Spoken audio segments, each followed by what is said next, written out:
किताब मुकद्दस में से सलातीन की पहली किताब के 5वें बाब की तिलावत।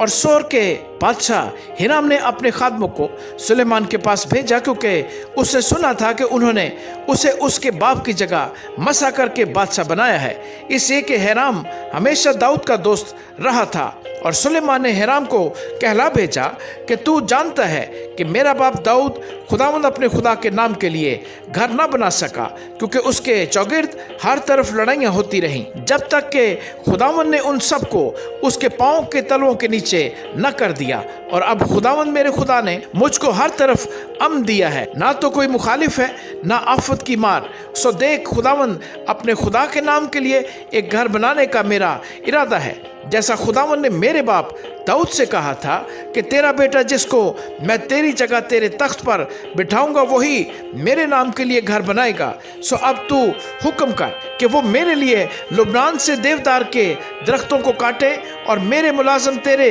मुलाजमों के साथ रहेंगे, और मैं तेरे मुलाजमों के लिए जितनी उजरत तू कहेगा तुझे दूंगा, क्योंकि तू जानता है कि हम में से ऐसा कोई नहीं जो सेदानियों की तरह लकड़ी काटना जानता हो। जब हिराम ने सुलेमान की बातें सुनी तो नहायत खुश हुआ और कहने लगा कि आज के दिन खुदावंद मुबारक हो, जिसने दाऊद को इस बड़ी कौम के लिए एक अक्लमंद बेटा बख्शा। और हिराम ने सुलेमान को कहला भेजा कि जो पैगाम तूने मुझे भेजा मैंने उसको सुन लिया है, और मैं देवदार की लकड़ी और सनोबर की लकड़ी के बारे में तेरी मर्जी पूरी करूंगा। मेरे मुलाजम उनको लुबनान से उतार कर समंदर तक लाएंगे, और मैं उनके बेड़े बंधवा दूंगा, ताकि समंदर ही समंदर उस जगह जाएं जिससे तू ठहराए, और वहां उनको खिलवा दूंगा।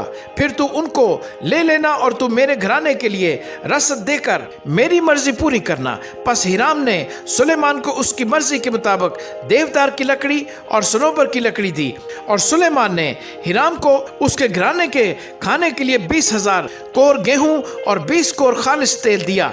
इसी तरह सुलेमान हिराम को साल बसाल देता रहा, और खुदावंद ने सुलेमान को जैसा उसने उससे वादा किया था हिकमत बख्शी, और हिराम और सुलेमान के दरमियान सुलह थी, और उन दोनों ने बाहम अहद बांध लिया।